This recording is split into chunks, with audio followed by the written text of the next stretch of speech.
আওয়ামী লীগের জন্য একটি চমৎকার সুযোগ আসছে। আওয়ামী লীগের জন্য একটি ঐতিহাসিক বিজয় অপেক্ষা করছে, যে বাংলাদেশের জন্য একটি ঐতিহাসিক বিজয় কিভাবে অপেক্ষা করছে বাংলাদেশ আওয়ামী লীগের জন্য। ইয়েস, আমি জানতাম যে এমন কিছু যদি একবার হয় তাহলে খেলা জমে যাবে। দেখেন, যে অত্যাচারিত বা যারা নির্যাতিত যে মানুষগুলো আছে, এরা যদি কখনো একজোট হয়, অত্যাচারকারী যেই হোক, সে কিছুটা সময়ের জন্য হলেও তার ভাবনাতে এই চিন্তাটা চলে আসে যে এবার কি মাইর খেয়ে ফেলবো কিনা। সরব হয়েছে আওয়ামী লীগের নেতাকর্মীরা। শেখ হাসিনা বাংলাদেশে আসবেন, শীঘ্রই প্রবাসী সরকার গঠন করতে যাচ্ছে আওয়ামী লীগ। ভারতে অবস্থানরত সাবেক প্রধানমন্ত্রী শেখ হাসিনাকে কেন্দ্র করে এই প্রবাসী সরকার গঠনের সিদ্ধান্ত নেওয়া হয়েছে। দিল্লি স্পষ্টতই একটা বার্তা দেওয়ার জন্য ওখানে এক্সক্লুসিভ ইন্টারাকশন হবে প্রধানমন্ত্রী শেখ হাসিনার সঙ্গে। লক্ষ্য করার মতো বিষয় তো অবশ্যই যে তারা সাবেক প্রধানমন্ত্রী যেমন লেখেন নাই, তারাই সেই আমন্ত্রণপত্রে সুস্পষ্টভাবে উল্লেখ করেছেন যে শেখ হাসিনা বক্তব্য রাখবেন, শেখ হাসিনার সঙ্গে সেখানে একটা মত বিনিময়ের সুযোগ পাওয়া যাবে। গণভোট কয়দিন পরে গণকট হয়ে যাবে, অবশ্যই গণকট হবে। এবং ফেব্রুয়ারিতে যদি একটা ইলেকশন হয়, তাহলে এই বছর 2026-এ দুইটা ইলেকশন হবে। এই আওয়ামী লীগকে ব্যান করে, দেশের সবচেয়ে বড় পলিটিক্যাল পার্টিকে ব্যান করে যদি কোনো ইলেকশন করা হয়, সেই ইলেকশনে যে রেজাল্টই আসুক না কেন, যেই ক্ষমতা আসুক না কেন, কোনোদিনও টিকতে পারবে না। আপনি প্রধানমন্ত্রী হবেন, আপনাকেও টেনে নামিয়ে ফেলা হবে। এবং আওয়ামী সভানেত্রী শেখ হাসিনা তিনি কি আমরণ প্রতিজ্ঞা করতে যাচ্ছেন ডক্টর ইউনূস সরকারের বিরুদ্ধে, এবং তিনি দেশে ফিরবেন। দেশে ফিরে তিনি পুরো রাষ্ট্রের ক্ষমতা ভার আগে নিজের হাতে নেবেন, এবং নিজের হাতে নিয়ে তিনি নো ভোট নো ভোট, নৌকা নেই ব্যালটে, নেতা নেই দেশে, তবু ভোটের মাঠ কাঁপাচ্ছে আওয়ামী লীগ। প্রশ্ন উঠছে, নৌকা কি শুধু প্রতীক ছিল, নাকি ছিল পুরো একটি রাজনৈতিক বাস্তবতার নাম? ডক্টর ইউনূসের হঠাৎ করে কি হলো? ডোনাল্ড ট্রাম্পের মতো এই পাগলামি এবং মাতলামি শুরু করছে কেন? মাথার নাট স্ক্রু তার সব ঠিকঠাক আছে না ঢিলা হয়ে গেছে? দর্শক, নতুন একটা নিউজ আপনাকে স্বাগতম। প্রিয় দর্শক, অবশেষে আজ 23 জানুয়ারি, আর আজকের এই দিনেই সাবেক প্রধানমন্ত্রী শেখ হাসিনা তিনি প্রথমবারের মতো সংবাদ সম্মেলন করতে চলেছেন। দর্শক, বলা হচ্ছে তিনি হয়তোবা প্রবাসী সরকার গঠন করতে পারে, নিজেকে প্রধানমন্ত্রী দাবি করে ভারতেই একটা সরকার গঠন করতে পারেন, যাতে করে ডক্টর মোহাম্মদ ইউনূস সরকারকে উৎখাত করা যায়। দর্শক মন্ডলী, আপনার কাছে কি মনে হচ্ছে আজকে সাবেক প্রধানমন্ত্রী শেখ হাসিনা ঠিক কি ঘোষণা দিতে চলেছেন? তিনি কি সত্যি সত্যিই এই প্রবাসী সরকার ঘোষণা দিবেন কিনা, সে বিষয়টি নিয়ে আপনার মূল্যবান মতামতটি অবশ্যই কমেন্ট করে জানিয়ে দিন। দর্শক, এছাড়াও ভিডিওর শুরুতেই যে গুরুত্বপূর্ণ ভিডিওর অংশগুলো দেখেছেন তার বিস্তারিত আলোচনা একটু পরেই দেখতে চলেছেন। তো দর্শক, আর দেরি না করে চলুন দেখে আসবো আজকে সেই কাঙ্ক্ষিত ভিডিওগুলো। তবে তার আগে বলবো, যারা প্রতিনিয়ত আপডেট খবর দেখতে চান তাহলে অবশ্যই আমাদের চ্যানেলটি সাবস্ক্রাইব করে পাশে থাকা বেল আইকনটি ক্লিক করে দিন। আর যারা ইতিমধ্যেই চ্যানেলটি সাবস্ক্রাইব করে রেখেছেন তাদেরকে অসংখ্য ধন্যবাদ। তো চলুন দর্শক, ভিডিওটিতে একটি লাইক দিয়ে আমরা ধারাবাহিকভাবে সবগুলো ভিডিওর আলোচনা দেখে আসি। শীঘ্রই প্রবাসী সরকার গঠন করতে যাচ্ছে আওয়ামী লীগ। ভারতে অবস্থানরত সাবেক প্রধানমন্ত্রী শেখ হাসিনাকে কেন্দ্র করে এই প্রবাসী সরকার গঠনের সিদ্ধান্ত নেওয়া হয়েছে। শেখ পরিবারের সদস্য শেখ রুবেল একটি বেসরকারি টিভি চ্যানেলের কাছে এই তথ্য নিশ্চিত করেছেন। তিনি জানান, ভারতে আয়োজিত একটি ভার্চুয়াল মিটিংয়ে প্রবাসী সরকার গঠনের সিদ্ধান্ত নেওয়া হয়েছে এবং এতে শেখ হাসিনা প্রধান হিসেবে দায়িত্ব পালন করবেন। শেখ রুবেল আরও জানান, প্রবাসী সরকারের অনুমতির বিষয়টি ভারত সরকারের সহযোগিতায় অত্যন্ত গুরুত্বপূর্ণ এবং দুই দেশের সম্পর্ক বজায় রাখতে কৌশলগতভাবে এগিয়ে যাওয়া হচ্ছে। প্রবাসী সরকারের ইস্যুতে ভারত সরকারের অনুমতির বিষয়টি এড়িয়ে যান শেখ পরিবারের এই সদস্য। আজ শেখ হাসিনা কি সত্যি এক্সক্লুসিভ ইন্টারাকশনের জন্য সশরীরে উপস্থিত হবেন ফরেন করেসপন্ডেন্স ক্লাবের এই আয়োজনে? দেখুন, যে কোনো প্রক্রিয়াতেই শেখ হাসিনা সাংবাদিকদের সঙ্গে এই সংযুক্ত হওয়ার ঘটনাটা কিন্তু 5ই আগস্টের পর একেবারে প্রথমবারের মতো ঘটবে। বাংলাদেশ কিংবা ভারতের কোনো সাংবাদিকের সঙ্গে তিনি সরাসরি বক্তব্য দিয়েছেন, সংবাদ সম্মেলনের কোনো আয়োজন করেছেন, এটা কিন্তু এখন পর্যন্ত জানা যায়। এর আগে গত শনিবার দিল্লি প্রেস ক্লাবে প্রথম আওয়ামী লীগ নেতৃবৃন্দ দিল্লিতে প্রকাশ্যে এসে, দিল্লিতে আওয়ামী লীগের দুজন মন্ত্রী, সাবেক শিক্ষামন্ত্রী এবং সাবেক পররাষ্ট্রমন্ত্রী, তারা প্রকাশ্যে এসে একটা সংবাদ সম্মেলন করেন।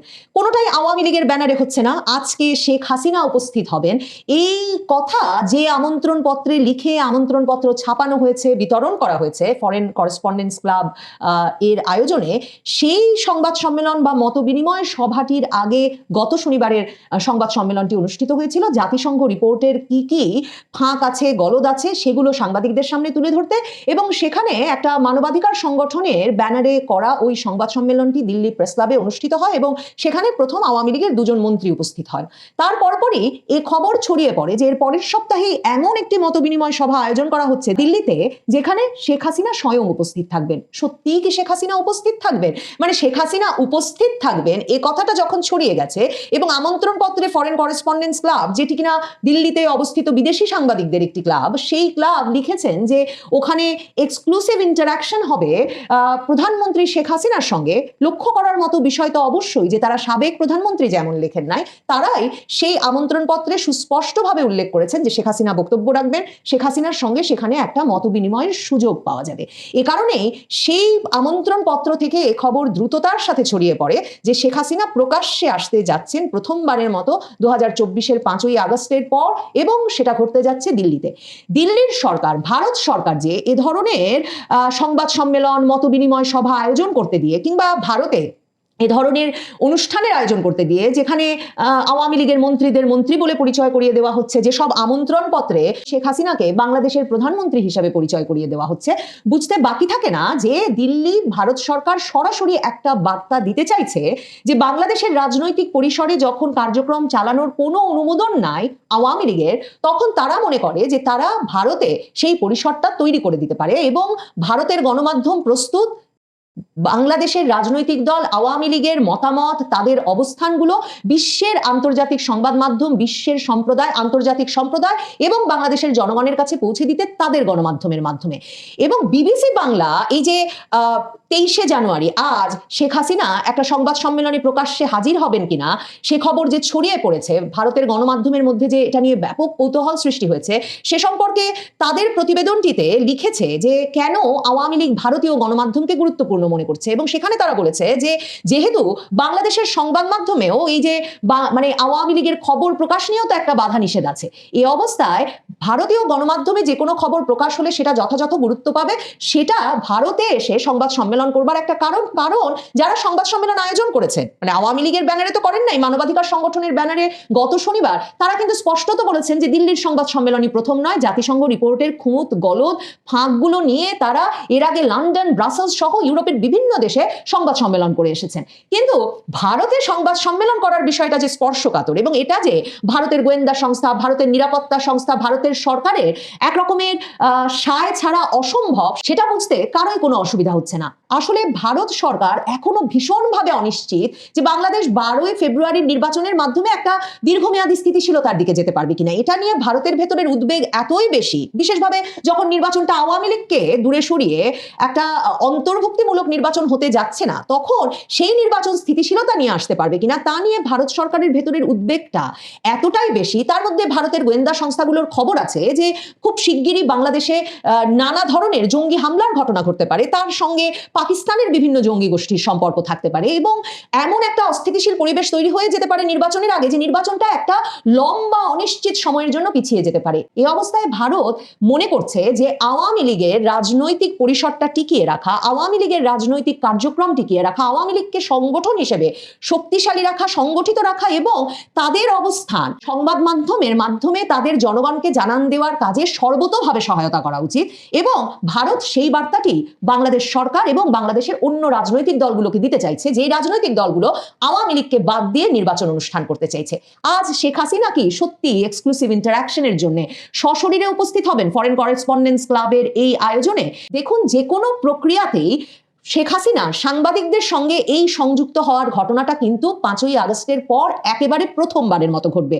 বাংলাদেশ কিংবা ভারতের কোনো সাংবাদিকের সঙ্গে তিনি সরাসরি বক্তব্য দিয়েছেন, সংবাদ সম্মেলনের কোনো আয়োজন করেছেন, এটা কিন্তু এখন পর্যন্ত জানা যায়নি। তিনি ইমেইলের মাধ্যমে, প্রশ্নোত্তরের মাধ্যমে সাক্ষাৎকার দিতে শুরু করেছেন গত অক্টোবর মাস থেকে। অনেকগুলো সাক্ষাৎকার দিয়েছেন বিবিসি, ইন্ডিপেন্ডেন্ট, রয়টার্স, এপি সহ আন্তর্জাতিক গণমাধ্যম, সকল শীর্ষ গণমাধ্যমে এবং ভারতের সকল শীর্ষ গণমাধ্যমে।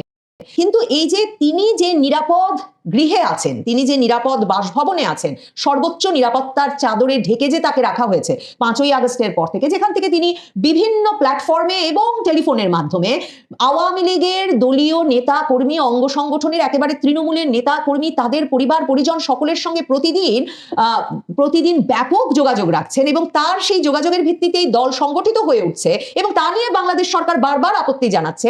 সেসবের মধ্যেও তাকে কখনো যোগাযোগ বন্ধ করতে হয়নি, এমনকি ডক্টর ইউনূস প্রধান প্রধানমন্ত্রী মোদীকে সরাসরি নালিশ করেছেন। প্রধানমন্ত্রী মোদী বলেছেন সোশ্যাল মিডিয়া ব্যবহারের জন্য তিনি আমাদের অতিথি, তিনি একেবারেই স্বাধীন, এই বিষয়ে ভারত সরকার কাউকে নিষেধাজ্ঞা আরোপ করতে পারে না।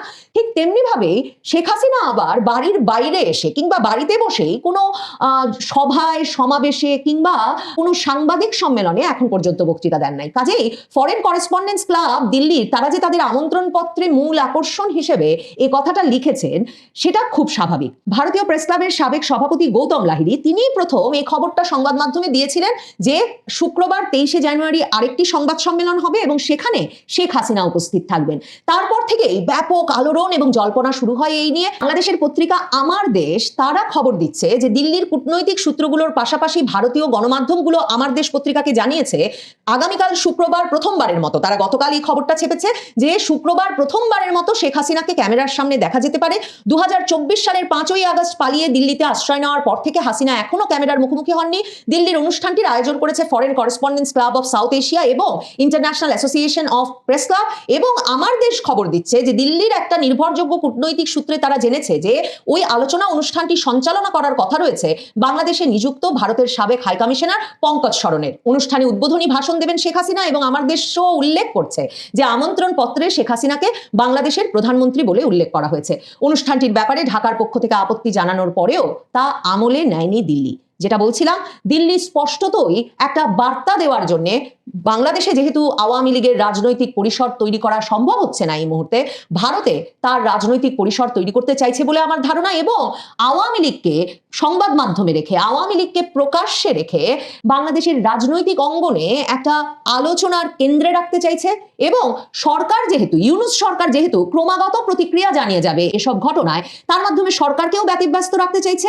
এই পুরো প্রক্রিয়ায় আওয়ামী লীগ ক্রমাগতভাবে সংবাদ মাধ্যমের শিরোনাম হয়ে রয়েছে বটে। এই সবকিছুর মাধ্যমেই রাজনৈতিক কার্যক্রমে নিষিদ্ধ আওয়ামী লীগ বাংলাদেশের রাজনীতি এবং বাংলাদেশের আলোচনায় শিরোনাম হওয়া অব্যাহত রেখেছে বটে।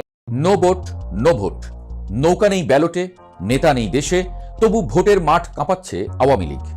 বর্জনের ডাক মানা হবে নাকি ভোটের হিসাবেই ভেঙে পড়বে সেই ডাক? বাংলাদেশের রাজনীতিতে এমন নির্বাচন খুব কমই এসেছে যেখানে ভোটের আগেই ব্যালট পেপার নিয়ে এত প্রশ্ন, এত বিতর্ক, এত জল্পনা কল্পনা আর এত হিসাব নিকাশ। সোশ্যাল মিডিয়াতে ঘুরে বেড়াচ্ছে ব্যালট পেপারের ছবি। পোস্টাল ইলেকশনের মাধ্যমে ভোটাররা যখন ভোট কেন্দ্রে যাওয়ার আগেই ব্যালট পেপার হাতে পাচ্ছেন, তখন চোখে পড়ছে এক ঐতিহাসিক অনুপস্থিতি। চিরচেনা নৌকা প্রতীক নেই। শুধু ব্যালটে নয়, গেল বছর নির্বাচন কমিশনের ওয়েবসাইট থেকেও মুছে গেছে নৌকা। প্রশ্ন উঠছে, নৌকা কি শুধু প্রতীক ছিল নাকি ছিল পুরো একটি রাজনৈতিক বাস্তবতার নাম? নির্বাচনের সময় ঘনিয়ে এসেছে, হাতের সময় মাত্র 3 সপ্তাহ।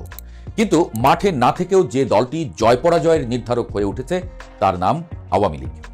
এই কথাটি শুধু দেশের রাজনৈতিক অন্দরমহলে নয়, আন্তর্জাতিক সংবাদ মাধ্যমেও বারবার উঠে আসছে। প্রায় 2 দশক ক্ষমতায় থাকা দলটি একসময় যে 30 থেকে 40% ভোট ব্যাংক ধরে রেখেছিল, সেটাই আজ এই নির্বাচনের সবচেয়ে বড় অনিশ্চয়তা। গত 5 আগস্টের পর রাজনৈতিক পট পরিবর্তনে আওয়ামী লীগের জনপ্রিয়তায় ভাটার টান স্পষ্ট। দল নিষিদ্ধ, নেতৃত্ব অনুপস্থিত, সাংগঠনিক কাঠামো বিপর্যস্ত। তবুও বাস্তবতা হলো আওয়ামী লীগ সমর্থকরা উধাও হয়ে যাননি। তারা আছেন, সংখ্যায় কম না। এবং সবচেয়ে বড় প্রশ্ন হলো, তারা ভোট দেবেন কিনা, দিলে কাকে দেবেন? এই প্রশ্নের উত্তর জানতেই বড় বড় রাজনৈতিক দলগুলো আচমকা রূপ বদলাতে শুরু করেছে। যেসব দল এতদিন আওয়ামী লীগকে ফ্যাসিবাদী বলে আক্রমণ করত, তারাই এখন নীতি ঘোষণায় বলছে রাষ্ট্র সংস্কার, উন্নয়ন ধারাবাহিকতা, মুক্তিযুদ্ধের চেতনা, সংখ্যালঘু নিরাপত্তা। শুধু তাই নয়, অনেক দল নীরবে হলেও দুয়ার খুলে রেখেছে আওয়ামী লীগের সাবেক নেতাকর্মীদের জন্য। বড় 2 দলই আওয়ামী সমর্থকদের কাছে টানতে রীতিমতো নিজেদের অবস্থান থেকেও সরে আসছেন। আমাদের দলে আপনারা আওয়ামী লীগ থেকে আসবেন, আপনাদের দায়িত্ব আমরা নেব। যত মামলা আছে আওয়ামী লীগের বিরুদ্ধে আমরা সমস্ত মামলাগুলো তুলে নেব। রাজনীতিতে আদর্শের চেয়ে ভোটের অঙ্কই আসলে শেষ কথা। এই নির্বাচন সেটাই আবার প্রমাণ করছে। তবে ঠিক এই মুহূর্তেই আসে সবচেয়ে বিস্ফোরক ঘোষণা। মঙ্গলবার নো ভোট, নো ভোট এই স্লোগান তুলে বাংলাদেশবাসীর কাছে ত্রয়োদশ জাতীয় সংসদ নির্বাচন বয়কটের ডাক দিলেন ক্ষমতাচ্যুত প্রধানমন্ত্রী শেখ হাসিনা। ব্যালটে নৌকা নাই, আওয়ামী লীগ নাই, যেখানে আমরা ইলেকশন করতে পারছি না সেখানে তারা ভোট দিতে যাবে না। মোহাম্মদ ইউনূসের নেতৃত্বাধীন অন্তর্বর্তীকালীন তত্ত্বাবধায়ক সরকারের অধীনে অনুষ্ঠিত হতে যাওয়া এই নির্বাচনকে তিনি সরাসরি অবৈধ আখ্যা দেন। ইউনূস সরকারের আমলে আওয়ামী লীগ নিষিদ্ধ, দেশত্যাগী প্রধানমন্ত্রী শেখ হাসিনার অনুপস্থিতিতে তার বিরুদ্ধে ফাঁসির সাজা ঘোষণা হয়েছে। এই আবহেই আওয়ামী লীগের পক্ষ থেকে প্রকাশিত 1.5 পাতার আবেদনপত্রে জাতির উদ্দেশ্যে শেখ হাসিনার কণ্ঠে তীব্র আহ্বান। ফ্যাসিস্ট ইউনূস জঙ্গি পাহারায় ভোট করাতে চায়, যে ব্যালটে নৌকা নেই, যে নির্বাচনে আওয়ামী লীগ অংশ নিতে পারবে না, সেখানে আমাদের সমর্থকরা কেউ ভোট কেন্দ্রে যাবেন না। ব্যালটে নৌকা নেই, আওয়ামী লীগ নাই, যেখানে আমরা ইলেকশন করতে পারছি না, সেখানে তারা ভোট দিতে যাবে না। এই আবেদনপত্রে শুধু রাজনৈতিক বার্তা নয়, আছে ভয়, সাথে যোগ হয়েছে প্রতিরোধের ভাষা। দেশবাসীর উদ্দেশ্যে শেখ হাসিনা বলেন, ভয়ভীতি, হত্যা, গ্রেপ্তার, অপহরণ, মব সন্ত্রাস যাই হোক না কেন, ভোট দিতে যাওয়া যাবে না। অর্থাৎ এটি শুধু নির্বাচন বর্জনের ডাক নয়, এটি এক ধরনের গণ অনুপস্থিতির কৌশল। এই অবস্থান একেবারেই কিন্তু নতুন নয়। মাস তিনেক আগে রয়টার্সকে দেওয়া সাক্ষাৎকারে শেখ হাসিনা ইঙ্গিত দিয়েছিলেন যে আওয়ামী লীগ সমর্থকরা ভোট দেবেন না। তার যুক্তি ছিল পরিষ্কার, লক্ষ লক্ষ মানুষের ভোটাধিকার কেড়ে নিয়ে কোনো নির্বাচন বৈধ হতে পারে না।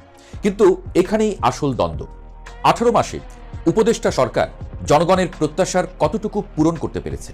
আইন শৃঙ্খলা, দ্রব্যমূল্য, কর্মসংস্থান, রাজনৈতিক নিরাপত্তা, এই সূচকগুলোতে যদি জনগণ সন্তুষ্ট হয়, তাহলে আওয়ামী লীগের ভোট ব্যাংক ছড়িয়ে পড়তে পারে। কিন্তু যদি হতাশা তৈরি হয়, যদি মানুষ মনে করে এই সময়টুকু শুধু প্রতিশোধের রাজনীতিতে কেটেছে, তাহলে আওয়ামী লীগ সমর্থকরা হয়তো ভোট বর্জনের ডাক মানবে না। আর এখানেই নির্বাচন বর্জনের ডাক কোন দিকে মোড় নেয়, সেটাই এখন সবচেয়ে বড় প্রশ্ন। ভোট বর্জন সফল হলে কি হবে? ভোটার উপস্থিতি কমবে, নির্বাচনের বৈধতা প্রশ্নের মুখে পড়বে, আন্তর্জাতিক চাপ বাড়বে। আর ব্যর্থ হলে আওয়ামী লীগের নিয়ন্ত্রিত ভোটগুলো চলে যাবে অন্য দলে, হয়তো আদর্শিক শত্রুর কাছেই। রাজনীতির নিষ্ঠুর বাস্তবতায় এটাই সবচেয়ে বড় বিপর্যয়। নৌকা নেই ব্যালটে, কিন্তু নৌকার ঢেউ এখনো রাজনীতির পানিতে। এই ঢেউ কি তীরে আছড়ে পড়বে, নাকি অন্য কারো নৌকাকে ঠেলে দেবে ক্ষমতার ঘাটে? তা নির্ধারিত হবে আগামী 3 সপ্তাহে।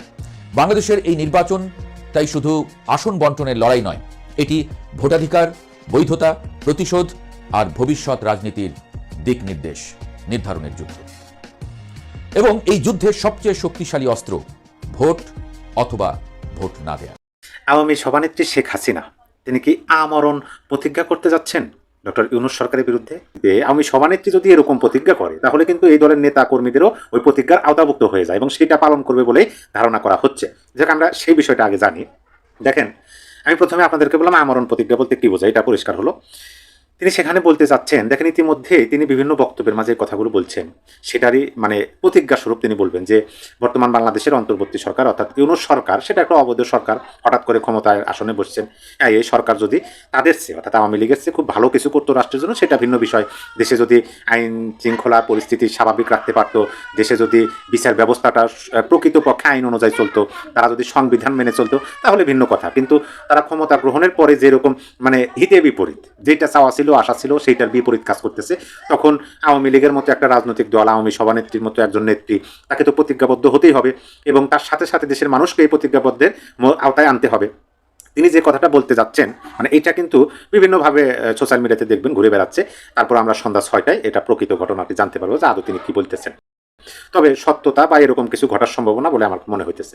তিনি বলবেন যে এই কথা কিন্তু তিনি অনেক আগেই বলছেন যে তিনি বারবার মৃত্যুর মুখ থেকে ফিরে আসেন। মহান আল্লাহ পাক তাকে মৃত্যুর হাত থেকে রক্ষা করছেন একাধিকবার ইতিপূর্বে। সর্বশেষ যেটা তিনি মৃত্যুর মুখ থেকে ফিরে আসছেন সেটা হলো যে 2024-এর 5ই আগস্ট। কারণ আন্দোলনকারীদের বক্তব্য পরবর্তীতে আমরা যতটুকু যেভাবে শুনতে পেলাম, মেটিকুলাস ডিজাইনারদের কাছে যতটুকু শুনতে পারলাম, তারা এইটুকু কিন্তু এইভাবেই বলছেন যে তাদের মূল টার্গেট ছিল শেখ হাসিনা, গণভবনে আক্রমণ এবং তাকে তার বাবার মতো পরিস্থিতি করা। মানে প্রেক্ষাপটটা ভিন্ন, কিন্তু ঘটনা একই রকম ঘটানোর চিন্তাভাবনা তাদের ছিল। সেই বাস্তবতায় কিন্তু তিনি এই কথাটা বলেন এবং এটা সত্য। শেখ হাসিনা টার্গেট ছিল, তাকে যদি পাইতো হয়তো বা তার মানে শেষ করে দিতে, এরকম একটা প্ল্যান প্রোগ্রাম ছিল। এখন সেইটার পরিপ্রেক্ষিতে তিনি বলতেছেন যেহেতু মহান আল্লাহ পাক আমাকে বারবার মৃত্যুর হাত থেকে রক্ষা করেন, বাঁচিয়ে নিয়ে আসেন এবং সর্বশেষ 2024-এর 5ই আগস্ট যখন বাঁচিয়েছেন, অবশ্যই আমাকে দিয়ে কিছু না কিছু তিনি করাবেন। এটা হচ্ছে তার মনের বিশ্বাস।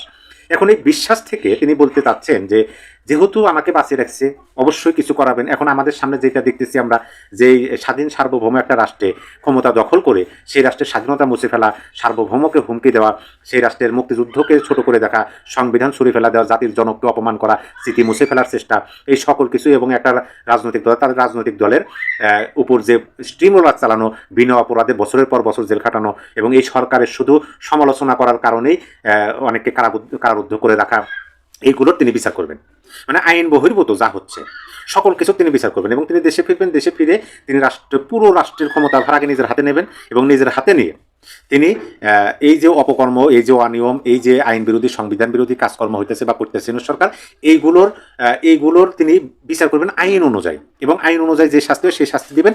তার আগে তার শেষ নিঃশ্বাস ত্যাগ করার কোনো আশা আকাঙ্ক্ষা নাই।